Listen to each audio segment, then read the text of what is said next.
ኦኬ ሳይጀምር ውሃ እጠጣለሁ ብዬ ነበር። በዚህ በቀን 2 ሊትር ውሃ እንጠጣ። እሺ ያው ለጤናችን። እሺ ዛሬ ግን የመጣሁት ያው ስልጠና ሼር ላደርጋችሁ ነው።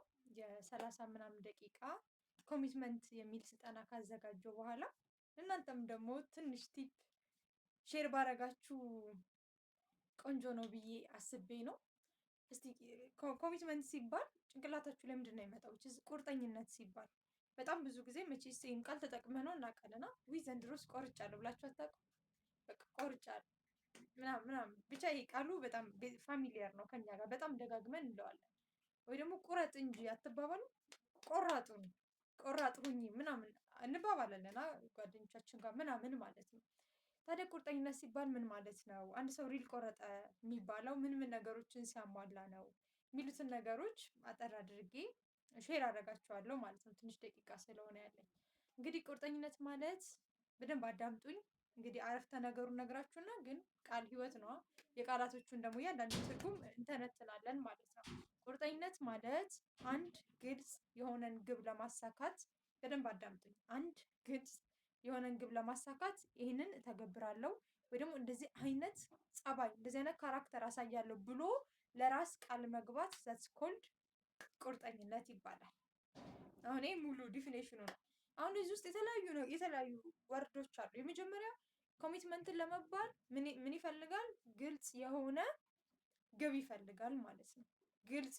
ግልጽ ሚንስ ስማርት የሆነ ግብ፣ ስፔሲፊክ እንደዚህ ነው የምፈልገው። በቃ ለምሳሌ እኔ ኪሎ መጨመር ከሆነ የምፈልገው አሁን ያለውበት ኪሎ አለ ገምቱ። ለምሳሌ 52 ኪሎ አይደለሽም እንዳትሉኝ እና 52 ኪሎ መሆን ከሆነ የምፈልገው በቃ ይሄ ግልጽ ነው። 52 ኪሎ መሆን የሚል ግብ አለኝ ማለት ነው። 52 ኪሎ መሆን። ስለዚህ ስፔሲፊክ በቃ ይሄን ነው የምፈልገው። ከዛ ሜዠረብል ነው አይደል? ይለካል ማለት በቃ መጨመር ነው ፈልገው ግን 1 ኪሎ መጨመር ነው፣ 2 ኪሎ መጨመር ነው ምናምን ነቲንግ ማለት በቃ ምንም እንትን ላይኖረው ይችላል። የዛን ያክል ኢምፓክት ላይኖረው ይችላል። ግን ምን ይላል አሁን ሜዠር ይደረጋል። ከዛ ደግሞ ሜዠረብል አይደል? ስማርት። ከዛ ኤ ደግሞ ሲሆን አቺቬብል ይሆናል። አቺቬብል የሚሳካ ለምሳሌ በአንዴ ተአምራዊ የሆነ ነገር ላናደርግ እንችላለን። በቃ በትክክል ፐር ዊክ 5000 ብር እያገኘን ሳይሆን በቃ እኔ በዚህ ወር 50,000 ብር ፈልገው ምናምን ላልል እችላለሁ። 5 ሚሊዮን ብር በዚህ ዓመት ምናምን ላልል እችላለሁ። which is achievable የሚሳካ መሆን አለበት። ስማርት አይደል? ኤስ ኤም ኤ ከዛ አር ደግሞ ሪያሊስቲክ መሆን አለበት። ከዛ ቲ ታይም ፍሬምድ መሆን አለበት የሚለካ። ለምሳሌ እኔ 52 ኪሎ መሆን ፈልገው የዛሬ 6 ወር ነው፣ የዛሬ 3 ወር ነው፣ የዛሬ ዓመት ነው፣ መቼ ነው የምፈልገው? ያንን የሆነ ቁጥርም ከሆነ ገንዘብም ከሆነ መቼ ነው ማሳካት የምፈልገው? ኤኒቲንግ ማለት ምንም ጉዳይ ላይ የመጀመሪያ አንድ ሰው ቆራጥ ነው ለመባል ለምንድን ነው የቆረጠው? ምን ለማሳካት ለየትኛው ግብ ነው የቆረጠው? እሱን የመጀመሪያ ማስቀመጥ ትልቁ ነገር ነው ኮሚትድ ለመሆን ቆራጥ ለመሆን። ስለዚህ የእናንተ ምንድን ነው? ምናልባት የ2018 ግባችሁ ግልጽ ግባችሁ ምንድን ነው? እሱን መለየት በጣም ትልቅ አሳይመንት ነው ማለት ትልቅ ስራ ነው። በዚህ የዚህ ዓለም ትልቁ ጥያቄ ምን ትፈልጋለህ እኮ ነው። ምን ትፈልጋለህ? በቃ አት ዘ ሞመንት ሰው ይህንን ሲያውቅ ላይፉን ትራንስፎርም ማድረግ ይችላል፣ መቀየር ይችላል። ስለዚህ ይሄ ነው። ከዛ ደግሞ ያንን ነገር ለማሳካት አሁን ዝም ብዬ እንግዲህ ዛሬ በኪሎ ነው እየሰጧችሁ ያሉት ጀስት ኤግዛምፕሉ እንዲቀል ብዬ ነው። 52 ኪሎ ካልኩ በኋላ ያንን ነገር ለማምጣት የሚፈለግ ተግባር አለ ማድረግ ያለብኝ። ለምሳሌ እንደዚሁ እየኖርኩ እንደዚሁ እየበላው ምናምን ላይመጣ ይችላል። ለምሳሌ ቅድም እንዳልኳችሁ በቀን 2 ሊትር ውሃ፣ የውሃ ብራንድ እያስተዋወቅኩ እንዳይመስላችሁ ደግሞ አይደለም። 2 ሊትር ውሃ መጠጣት ከሆነ እንደዛ መጠጣት ሊሆን ይችላል። ምግብ ማለት የኔ ምግብ እንትን ውስጥ መግባት ያለባቸው ምግብ አይነቶች ካሉ እነዛ ምግቦች አድ ማድረግ ሊሆን ይችላል። ፊዚካል ኤክሰርሳይዝ የሚፈልግ ከሆነ ያን ፊዚካል ኤክሰርሳይዝ በቀጣይነት ሰዓት መድቤ ማድረግ ሊጠበቅብኝ ይችላል።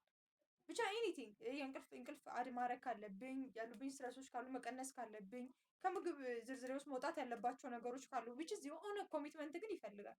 ስለዚህ ያንን ግልጽ ያስቀመጥኩትን ግብ ለማሳካት ደግሞ ሰምቲንግ የሆነ ተግባር ሊስት መደረግ አለበት ነው።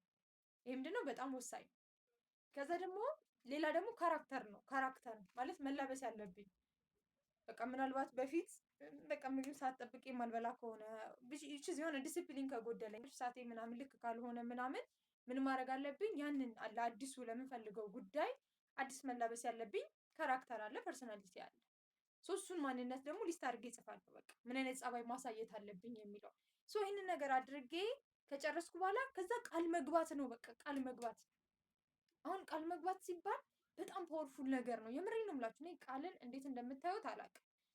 እናቶቻችን እኮ ይላሉ ያሉት ከሚጠፋ የወለዱት ይጥፋ ይላሉ። እንደዚህ ያደርጋሉ እንደዚህ ያደርጋሉ ካለ ሰው በቃ ያንን ያርግ እንጂ ያንን ሳያደርግ ከሚቀር ልጁ ቢሞት ይሻላል። አሁን ልጅ ማለት በጣም ትልቅ ነገር ነው። አይታችሁ እንደሆነ ቁርአን ላይ መጽሐፍ ቅዱስ ላይ የአብርሃም ታሪክ አለ፣ የአባታችን አብርሃም ታሪክ አለ እና ልጅ እኮ በጣም ትልቅ ኮሚትመንት ስለሆነ ነው ልጁን እንዲሰዋ ተጠይቆ ነበር። ቀላል ነገር ስለሆነ አይደለም። እሺ የወለዱት ይጥፋ የሚባለው ከባድ ስለሆነ ነው። ስለዚህ ቃል ከዛ በላይ ራሱ ምንድነው ፓወርፉል ነው ማለት ነው። በጣም ፓወርፉል የሆነ ነገር ነው። ስለዚህ ምን ማድረግ ነው? ቃል መግባት ነው። ስለዚህ የሆነ ግብ አስቀምጫለሁ፣ ከዛ የሆነ ተግባር ስፔሲፊክ አድርጌ አውጥቻለሁ።